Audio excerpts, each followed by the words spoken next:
Welcome to Settled on the Field. How is everybody doing today? Bill and Jeb, how are you? Go ahead, Jeb. I had a bad day. Oh Oh, no, man. Billy. Every day is a good day around here, so we'll bring you back up, buddy. I believe Yeah. it. We are here to cheer you up. We have a special guest today, Mr. Matt Emery.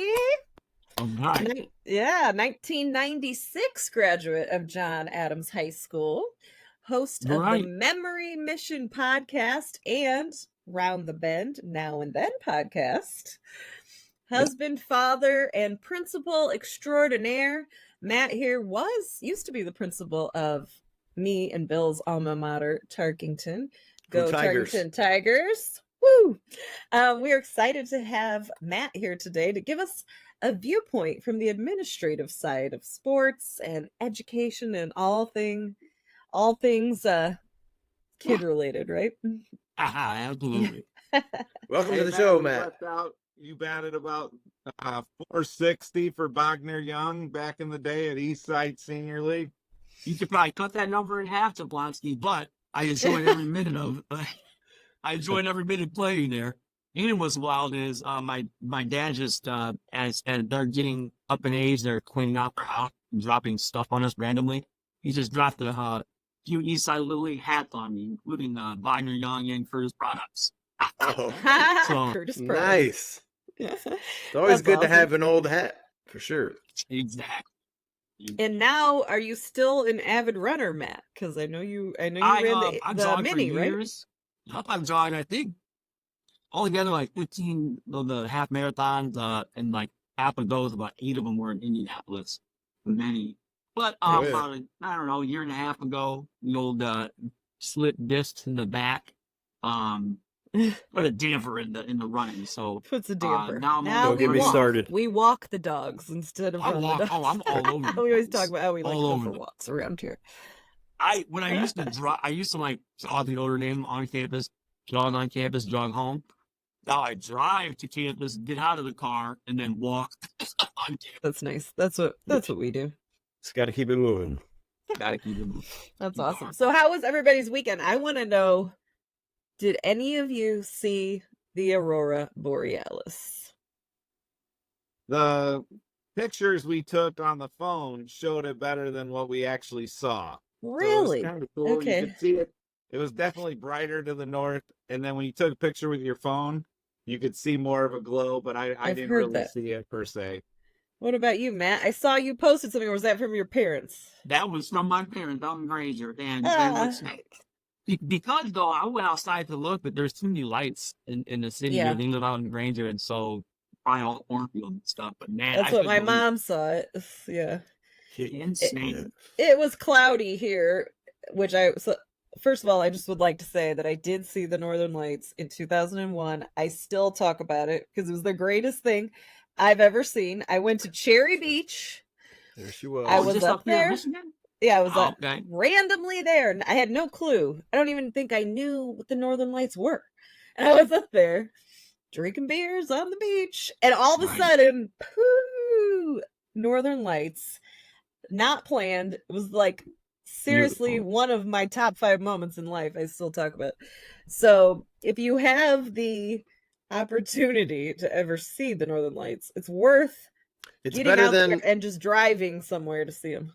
the total eclipse totality Literally, situation.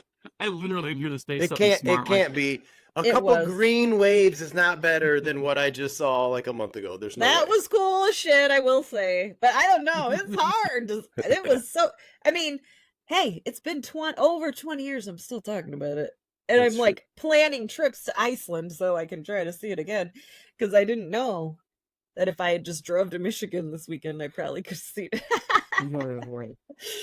But that's all But right. as soon as I tweeted that, my parents just texted it to the family, and I tweeted that out. First of all, people retweet. People were like replying like in Argus, in here and there, like all these little towns in it. So it must have been. I was all over. Huh? It was down here. I mean, they said it was in Kansas crazy. City. People saw it, but you just had to be out of the city. That was the biggest thing. So, but See. so next time, if you hear it's coming, drive up to Lake Michigan, and you won't be disappointed. Hey, so we played lacrosse this weekend, and Adams had a freshman baseball game going on, 10 a.m. doubleheader. Saw the first game end at noon. We started our lacrosse game at noon. After our lacrosse game ended at about 1:45, I look over, and the second game's in about the first inning. Still, it's 9-0 the other team. I guess in between games at this point, it was the fourth inning. But at this point, it was 15-15, right? Then we played a whole nother lacrosse game. Sat there, watched the whole lacrosse game, come back out, and the baseball game is 26-23. And it was their first win of the year. The Adams freshman team first win of the year, and I missed that whole second game because we had a graduation party for my cousin, and we thought Aiden was going to be able to make it. My God, like the graduation party starts at 2, and you think that you could almost make it, but no, they literally were. It was 27 something. That's why. What time did it end? It was like 3:45. We were leaving lacrosse, and then it just ended. So it's easily 3 hours and 45 minutes. That's nuts. Wow. It's crazy. I was at crazy. travel baseball for my son, and he had 2 games, and they're kind of time limited, 2 hours or so. If you don't start that 6th inning, they wrap it up because it's a tournament. More games coming. Right, you need to get. And then I passed that on to my brother. He's like, "They time baseball now?" And I'm like, "Well, when you got a tournament, you can't just sit there and play to 23-26. That's insane." Right. Do they have the pitching That is machine wild. set up? It was bad. That is but at so that age, crazy. man, it's if you're a great pitcher, you move up to the next level, and so you just get rocked and you walk on in. But Bill's character. Well, Well- so Liz, was there prom this weekend too? There was prom. We've had quite a busy couple Lord. weeks, and it was senior prom, and Isaiah was prom king, which knocked me over with a feather. And he The gets king is here. Awesome. That's he great. gets what do you call it? Crowd surf. Crowd surfing. Thank you. He went crowd surfing. It was so funny. I'm like, I think he had a good time. And then today, I got to share all the good news. Ian got his most valuable MVP for the 7th grade track team. What? So Look at we you. are just riding high over here. That's what you get when you say, "I'll take those hurdles." Yeah. No problem. You're the hurdler. It's their So mom. that was cool. It was a good weekend. Light just went Baller out. mom. And it was Well- Mother's Day, Liz. Let's not And- forget oh, that. yeah. Celebrate all P.S. that you have done for those 2 young men. Because if it wasn't for you, those 2 young men, they wouldn't be earning any little awards here. So, You're right. I will take the king. I'm going to wear the crown around the house. Happy Mother's Day, Mom. darn right. Thank So, any other good stuff happen? Is golf wrapping up, Jibber? Or they got a lot They of... still got a few more matches. So they, man, he's missed the last 3 Fridays for golf. Last 3 Fridays of school because they play golf all day. Aha. This is a I tie in think- to Mr. Administrator. How does that work out? Right. How does that work out? Am I allowed to just go to the mall, or do I have to be on the golf team? The way I looked at it is it's 3 Fridays in a row. In 10, it's an Owen. Yeah. Right? In In 10, Brooklyn. 15, 20, 30 years, is Owen going to look back and be upset and disappointed that he wasn't in school for those days? I mean, honestly. Of course Like, not. And I don't furthermore, think that's the question. let me back it up then. When he's already through school, through college, he's working in the profession, he's still got an education, so those few days aren't gonna matter. When it does start having an impact is if it's like all the time, I mean, what's he gonna miss off again? 5 days of school? I mean, come on. I guarantee, my own son has easily missed double that just from being home. Like, oops. Actually, I'm glad you brought that up because it's interesting, since COVID, I feel like I'm more inclined to keep them home from school a little easier because you're like, okay, I'm not trying to spread my germs to everybody.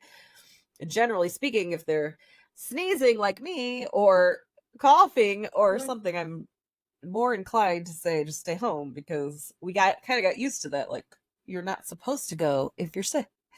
But We got some parents to take advantage of that. I'm telling you. you definitely get called after, however many, like, your child has missed school 8 times and it's only November. But also, with that though, that we've gone here on the Fridays or whatnot.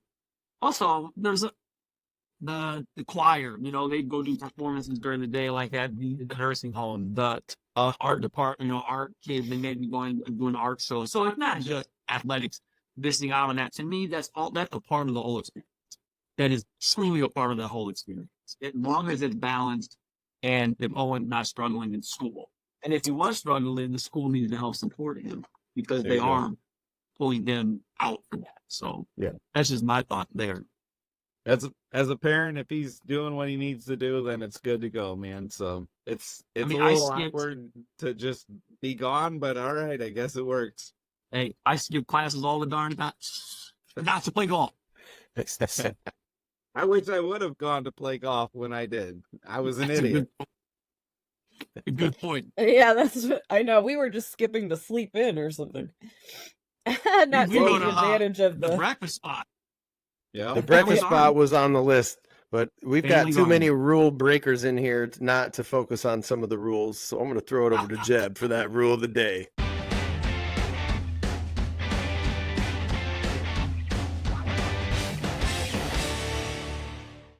All right. So we have Matt here. He's an administrator. He's done right now. He's in a elementary school, but he's been an administrator in the high school level and middle school too. And middle school. So as an official, there's lots of duties that come into officiating. So Matt, we started a little 501(c)(3) vets to rest. So we're going to help pay for veterans and first responders to become sports officials. Awesome. So awesome. So in the course of that, we're also going to support them and give them some training behind the scenes of what it involves with being an official. Yeah. And so one of the things, like, I did a lot of baseball. I've done basketball. I've done football, but baseball is kind of unique. You show up and there's nowhere to change. You're changing out in the parking lot. So we're going to teach them, hey, you can't just come, dress thinking you're going to be able to change. Some little things that you don't know about. Exactly. But one of the biggest things like that I remember, like at football games and at basketball games, but then also at baseball games, is meeting the administrator on site and discussing with them, hey, we got any situations? We have a homecoming game. Is there an extended halftime? There's lots of variables that go into it. But they were always very conscientious to say, you worry about the game, we'll handle the crowd. Is that something with your experience that you remember? Well, I'll tell you what, that when I go to the high school games now and watch football or basketball, I literally tell my wife Annie and my kids that it is just a relief to sit back and enjoy the actual competition on the field. Because when you are a school administrator, you are in charge of that hitting the caboodle, just like you was a school. So whatever happens during that time is under your purview, man, that you are responsible for it. And so it can be nerve-wracking at times. And so for an administrator to say that, that's 100%. I have so many different stories about fights in games, so many different stories about errands in games, other students acting like jerks in games. It's just all of the above. And so it's just amazing when you're in charge, your lens of the whole event is different, way different. It's hard to enjoy it, truly. Yeah. So as an official, we got a lot of things we can do. We can give warnings. We can, in baseball, you can banish the coach to the dugout, or in basketball, you can just tell the coach he has to stay on the bench. You can penalize him in football. So we have a lot of options before we get to like a true ejection, But as an administrator, you're probably warning people the whole time they're there, Not just not just during the actual event, but even in the days leading up to it, you're communicating with families, you're communicating with students. You're like, well, hey, when I was at Adams there, we had a huge game against St. Joe homecoming coming up. And like we talked to the students during homecoming or during the background. Like matter of fact, my son Aiden is 16 now. He was 5. I brought him out on the floor in front of 2,000 students and held him. And I was like, there's going to be a lot of kids this age with their eyes on new students here tonight at this huge game.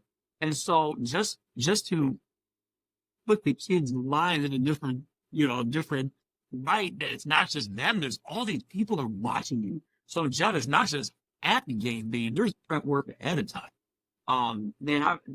Even calling parents and just parents, please talk to your children about sportsmanship and all that stuff. So yeah, it's a lot. It's a lot.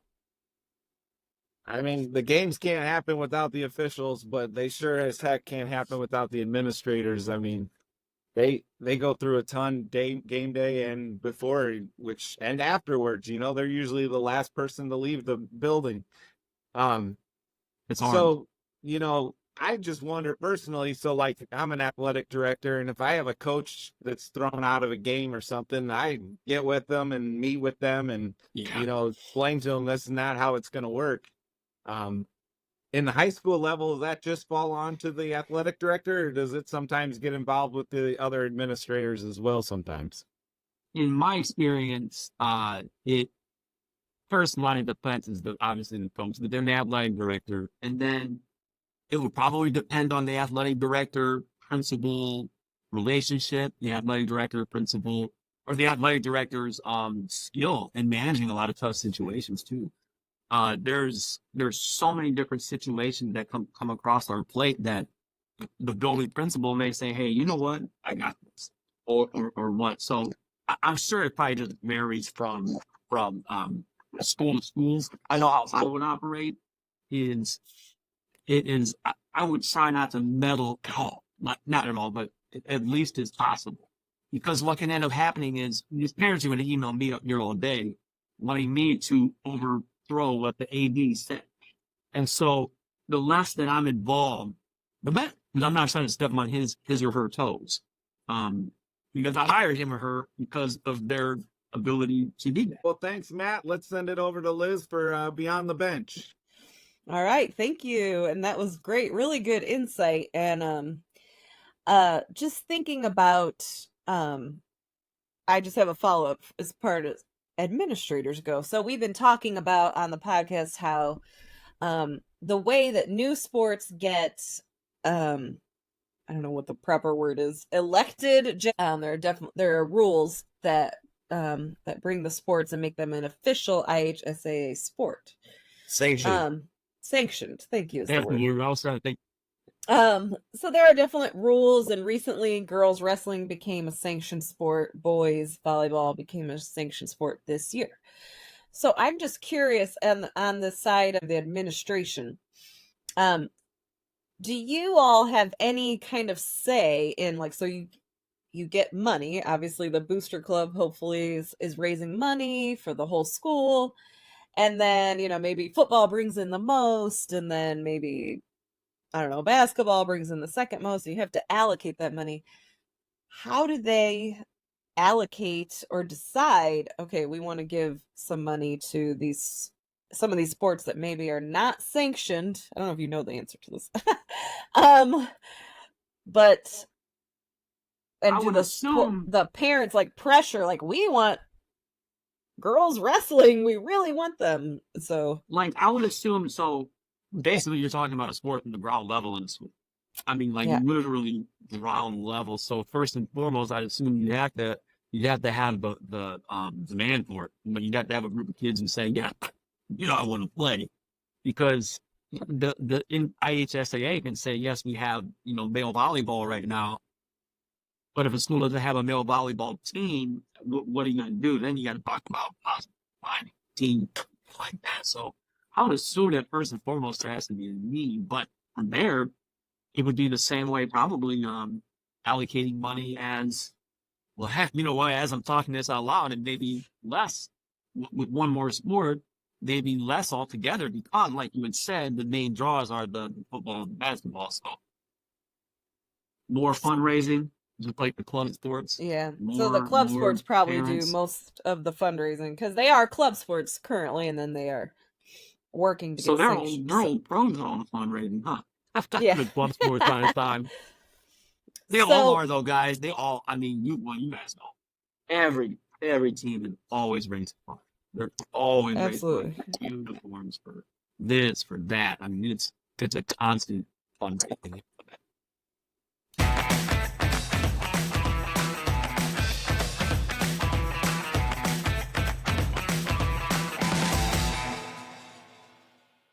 Okay, and then and this doesn't necessarily have anything to do with principals. Just FYI. Hey, all right, I'm here.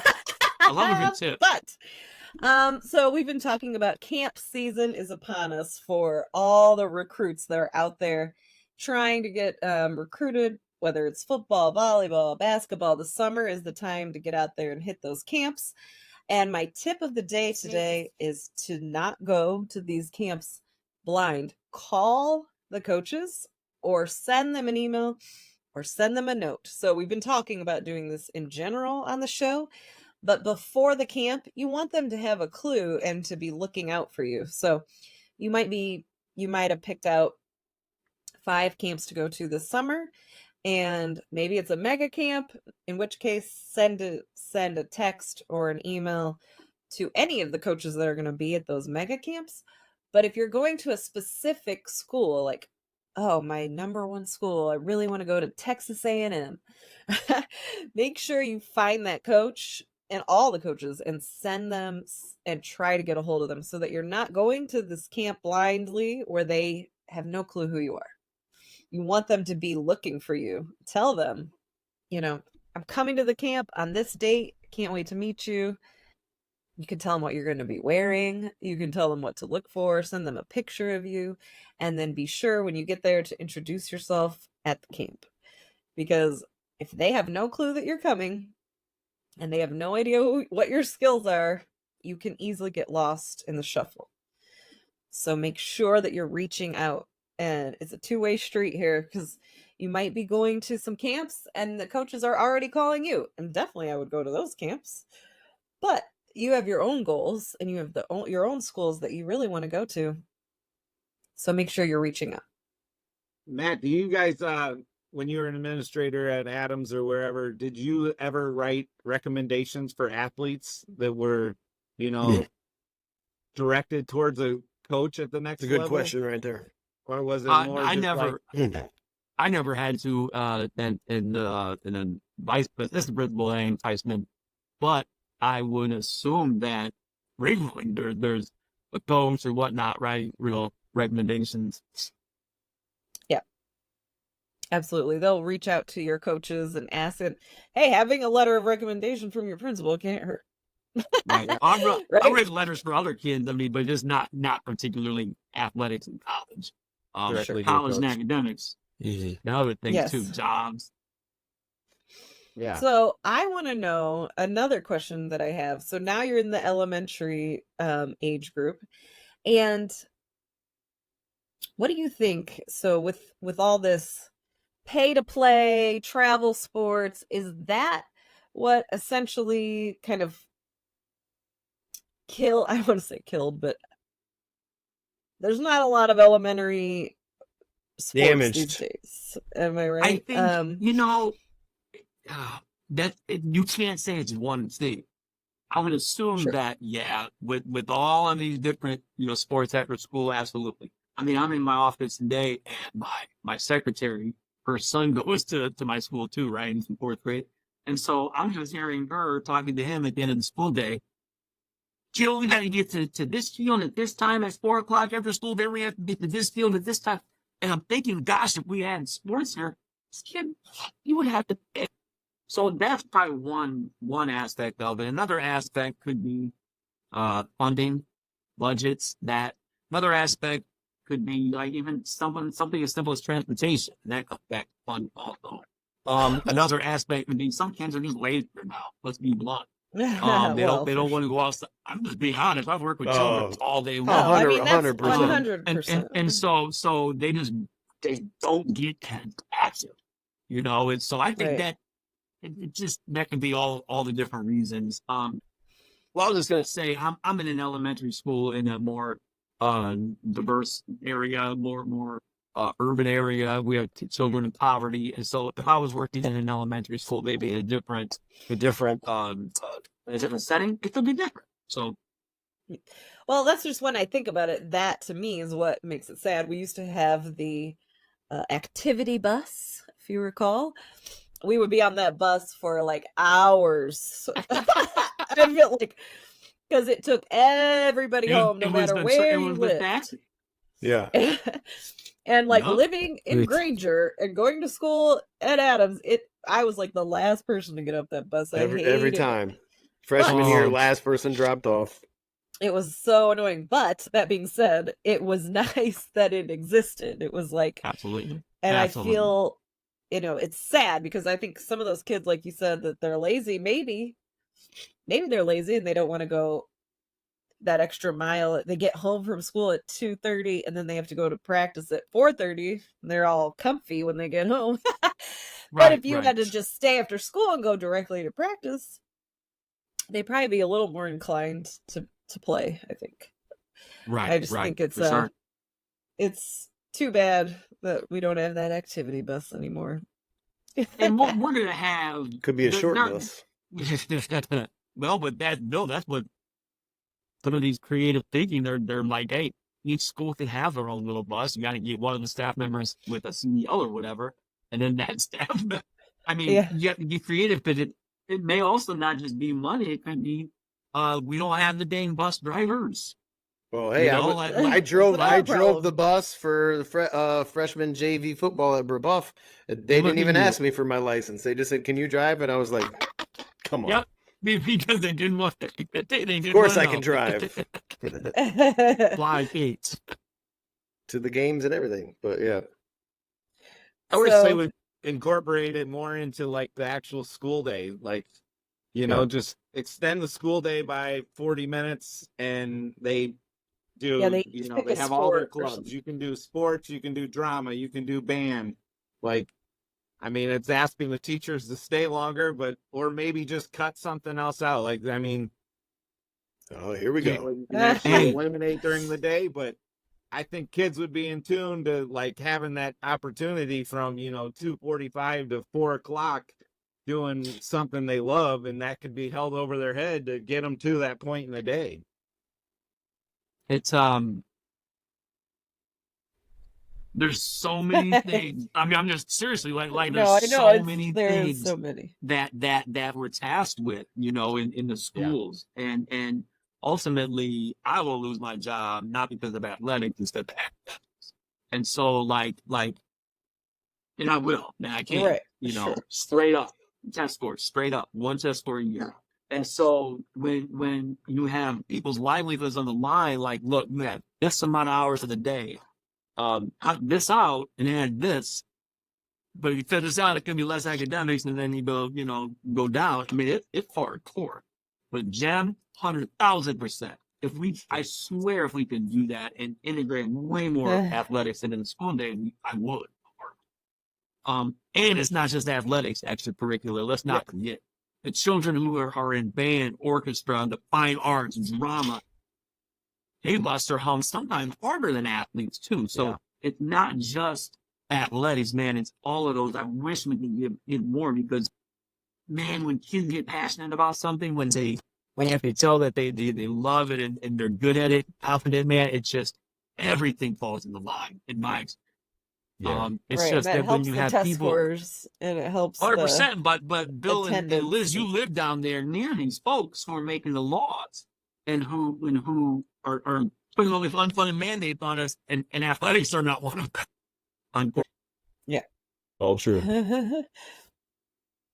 All right, Cripper, I'm sending it over to you for the Walk On Warrior segment today.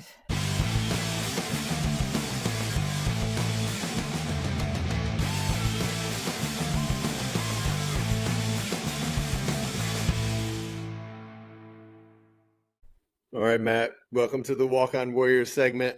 I had a couple things jotted down, and I'm going straight off the dome now that you brought a couple memories up and whatnot.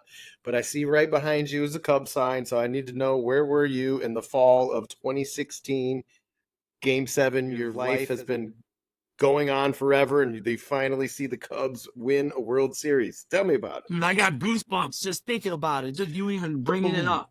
Right upstairs, man. Watching Game 7, the rain delay.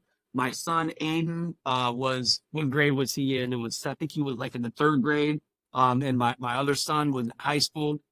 And Aiden went to bed, and just me and my older son were up, and my wife. They won, screaming, yelling. I was bawling.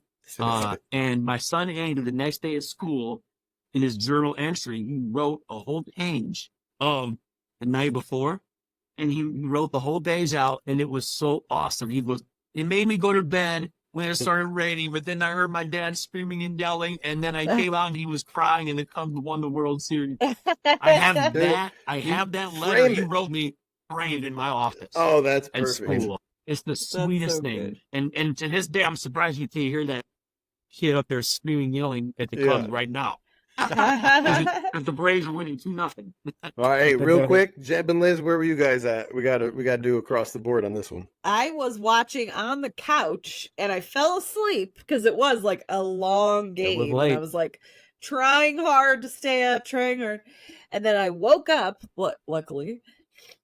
I don't remember if someone woke me up or if I just woke up, and I thankfully caught the end and watched the whole end. And we're jumping up and down screaming. I ran around my block with the Cubs W flag. Nice. And because I had like the neighbors behind me that were big Cubs fans, and I ran past their house and we're screaming out the windows, and we like ran, and that was a whole new, I was rejuvenated. I was awake now. And then, the next day, I remember the kids taking a picture with the flag, and just awesome. Just life's been downhill ever since. And thank God I woke up. Like, I don't know, because I was how many innings was that game? 10. Jeb. It was 10, but there was the rain delay that caused it to be the rain long. delay. Okay. Yeah. Your turn, Jeb. Jebber. Be so long. I was at home. I fell to the floor crying too, man. That was awesome. I was just a bubbling idiot, man. Yeah. You think of, my grandpa and all the folks who didn't get to experience it, and just, it was so cool. Mine's unique. I was at work, but I was working in Hawaii on a work trip, and I was on the beach at this beach bar that had the game on, and I could see the game, but past it, I could see the ocean. It was insane. And but it was packed. And like there was a group of 5 people from Chicago right there. We were going nuts. Nice. Long story short, It was fun for everybody. All right. Sounds like a good time. I don't know if I ever I don't want to rub it in, but it was pretty nice. All right, so I'm gonna put you on the spot. Picture it. It's like you're the assistant principal, maybe at Adams. Maybe it's 1993, but maybe it's not. And you got this kid playing football, and he's dominating out there. He scores 2 touchdowns against a rival, LaSalle, in the first half. He strikes the Heisman pose. There's a big fight going on at halftime. They break out the mace. A huge brawl happens in the thing. What are we going to do if there's mace and like not just one punch throw? Like it's a brawl. What could we do to, so in those settle situations, the crowd first down? of all, earlier, what I mentioned, that's just the nightmare in being in charge of these events. And at any time, anything can pop off like that. And that's insane. And so at that point in time, it's not just on me as the building principal, you're talking law enforcement. They end up being, because you're talking, that's a weapon, so they end up being in charge. They're the commanders in charge. So they're scoping the whole everything, seeing at that point in time. Me, I'm focusing on my student body at that point in time, and then also the players. You guys probably rushing players off the field. In order to continue playing, I would assume that would have to be a joint decision by the officials. I don't know, Jeb, probably. Jeb, what do you think from the official standpoint? Happened at halftime. Yeah. This happened before. It was fighting. So. Yeah. I had when Garrett Dieter broke the national high school record for most receiving yards in a game, Washington and Elkhart Central, and Washington caught the punt and ran it backwards. Oh yeah, And there then- should have been a fight during that one. I'm just going to And say it there right was. here. It There was, should have because been. He ran backwards and took a knee right when he was about to get hit and got smashed. And so then both benches cleared. No major blows thrown, but both benches cleared. And I went to the ref. I said, hey, both benches emptied. Everybody's ejected. We're going home. This is over. Yeah. Right? Yeah. And they're like, no, let's see. And like we ended up finishing the game, but I was very adamant. I was like, once you have both benches clear, we're done. Like, It's chaos. that's all. It's Yeah, chaos. what are we doing here? Yeah. Chaos. So anything outside of the ropes, though, I'm with Matt. I mean, law enforcement and the building administrators, they get together and, but like Make the a safety of the decision. players, we get them off the field and Yup. then go from there. All right, I got a we're there question. So the band, you mentioned the band, and I've seen awesome bands. I've seen bands that don't care. I've seen bands that go to halftime and then they leave. They take their families with them. Is there any? It's fine. It's all understandable. They're not all there to watch football or basketball.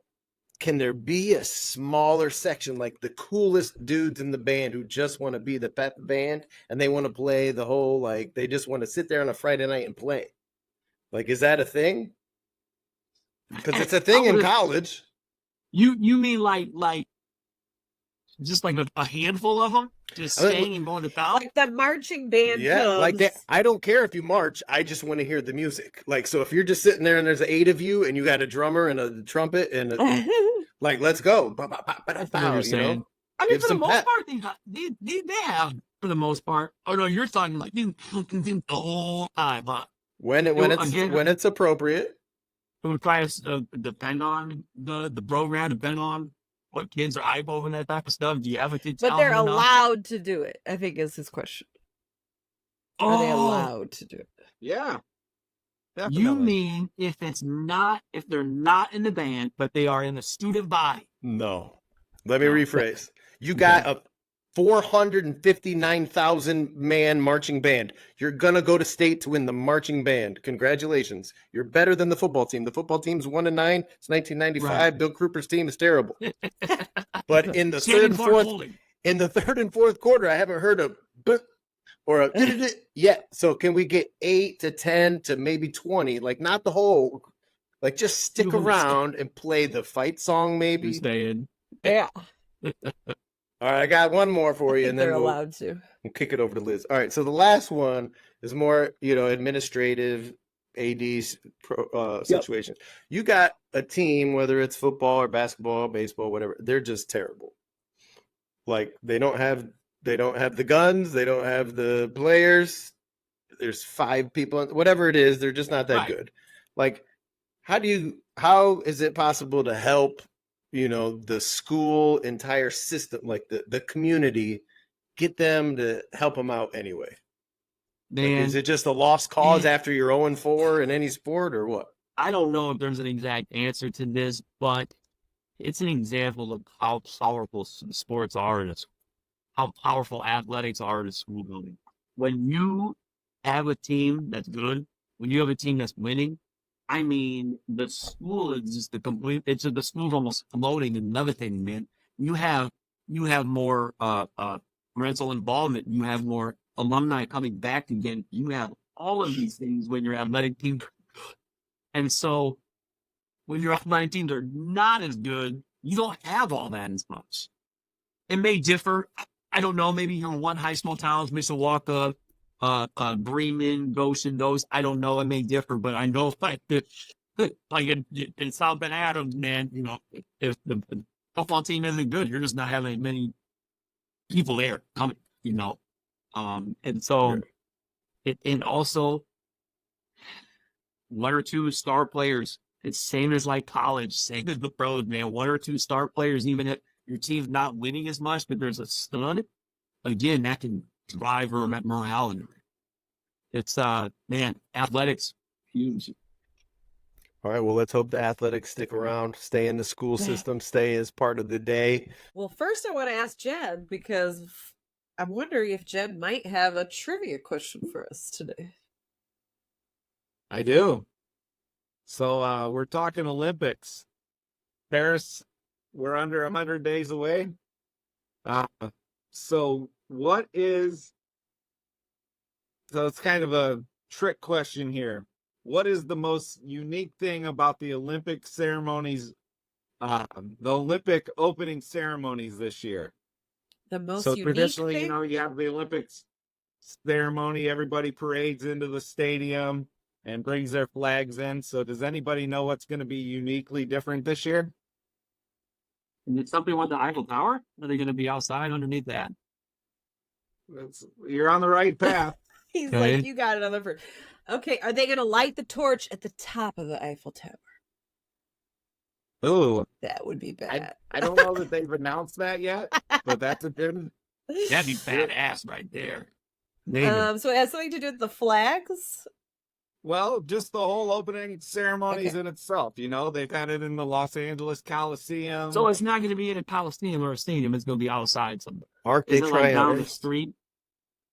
It's going to be on the river, on the Seine River. Oh, Seine River, really? how do you say it? sign? You're going to be Okay. floating down the river? Yep. First time ever it's not held in a stadium. That's cool. Pontoons? Yeah. That's crazy. And so it's Yeah. going to be like, I think they said 6-kilometer parade down, and it's going to be free admission. So people all around can come and see it. That's That'll awesome. be cool. That's really cool. That'll be neat. Nice. That'll be neat. Because as I was reading up on tickets, because I want to go, because it's going to be in LA in 2028. And they said the hardest tickets to get is opening ceremony or closing ceremony. But this, everybody gets to go. That's really nice. Neat. I dig it. Yeah, that's pretty It's going cool. to be different. So Okay. that's the Olympic That's a great trivia one. question of the day. Now you get to ask Matt our going away question, Liz. Okay, Matt. So the question we ask all of our guests, what is the best or your most favorite sporting event that you've ever been to? If you can't decide upon that, what is the one you are looking forward to going to the most if you could get there? I've been waiting for this question. So I have two. And Oh, the look at main, but the most important one, 1990, 6th grade, Jefferson Elementary School, in the gym, city championship versus the vaunted Harrison School. Harrison had these giant kids, and I was in the stands. I didn't play ball. So I was in the stands, and these stands were packed.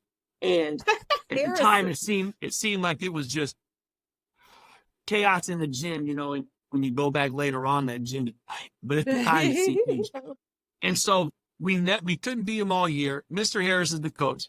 Walter Brown, no time left on the clock, hits a game tying shot. We're going nuts. I like this. Goes to overtime.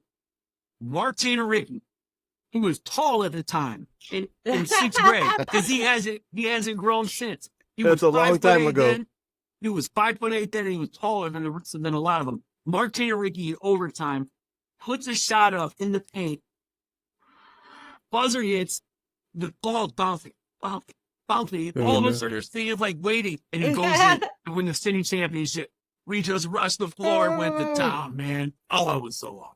It was, I'm just getting goosebumps thinking about it. It was so cool. Before you go to the next thing, I just got to tell you, Harrison at that time was a beast. Tarkington Tigers played them. They beat us. We played 2 games. It was a holiday tournament. They beat us 77-4, and they beat us like 74-6.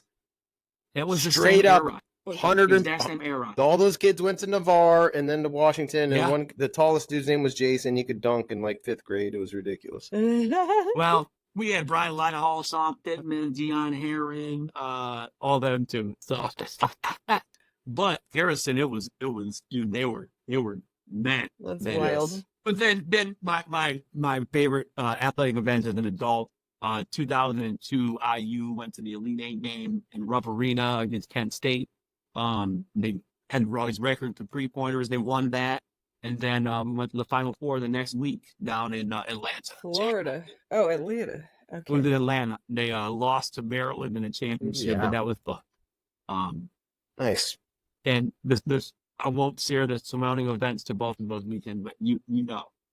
Yeah, Yeah. good time. Everything else.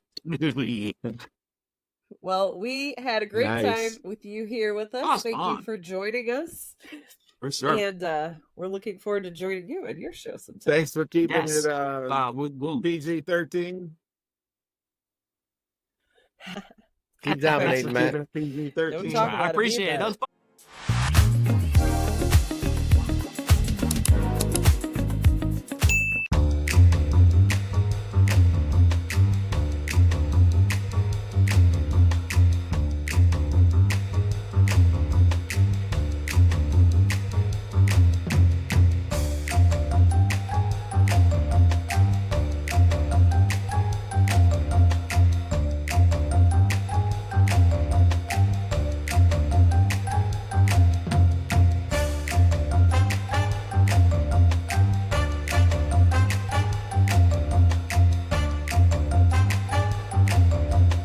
Just cracking up that Hey, Liz, you shut your camera out, but not your microphone. oh, did you? I didn't hear. I didn't hear it. I'm lost. I I didn't had- hear it either. I did shut my mic off, but why could Jeb hear and not you? I blew my nose. I I did notice your camera went off, but I didn't. I thought we lost you altogether. I was about to text you. We lost you. I took the camera off so I could blow my nose, but I did have my mic on mute. But that's weird that you guys couldn't hear, but Jeb could. Weird. Oh, my God. Anyway, sorry, Jeb. No, that was good. Matt was just Matt finished like right when you did. My face went like this. I That'll be thought for funny to sure see. I was golden. I couldn't take it though. I couldn't take it anymore. Leave it in there. All right, I'm gonna send it over to you, Liz. Okay, hold on. Give me a second. Yeah. Okay. Oh, Actually, that's just let right. me blow my nose one more time. Sorry. What That's the so fuck is this? weird, isn't that? Oh my God, that was hilarious. It's like That's the end that we heard. But we'll have to That's so- play back to see because Yeah. I didn't hear anything. that is so funny. Would it come right? See, I can hear it. I heard Well, that. I didn't mute. I sound like a goose. I'm sorry. Right. Okay. Sorry about that. All right. All right, back at it. Okay. All right, you sent it over to me. We'll go